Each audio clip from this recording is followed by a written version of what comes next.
ఆదాయానికి మించిన ఆస్తుల ఆరోపణలతో రోడ్ల భవనాల శాఖ ఇంజనీరింగ్ చీఫ్ మోహన్ నాయక్ నివాసంలో ఏసీబీ సోదాలు నిర్వహించింది. హైదరాబాద్ తో పాటుగా నిజామాబాద్ ప్రాంతాలలో మొత్తంగా 15 చోట్ల ఏసీబీ తనిఖీలు చేసింది.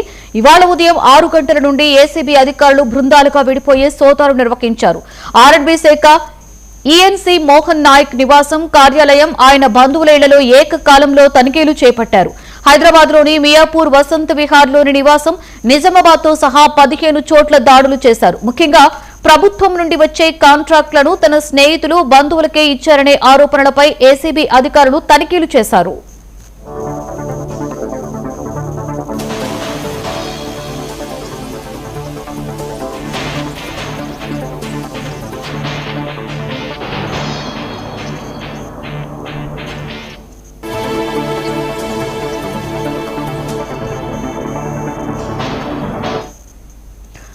మోహన్ నాయక్ నివాసంలో భారీగా నగదు, బంగారు బిస్కెట్స్, బంగారం, వెండి లభించినట్లుగా సమాచారం. వీటితో పాటుగా హైదరాబాద్, నిజామాబాద్లలో ఖాళీ స్థలాలు, ఆస్తులకు సంబంధించిన పత్రాలను ఏసీబీ అధికారులు సీజ్ చేసినట్లుగా తెలుస్తోంది. మొత్తం ఆస్తుల విలువ వందల కోట్ల రూపాయలు ఉంటుందని అంచనా వేస్తున్నారు.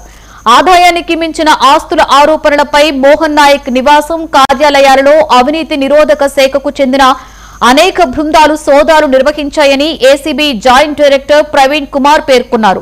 హైదరాబాద్ తో పాటుగా నిజామాబాద్ లోనూ తనిఖీలు చేశామని వెల్లడించారు.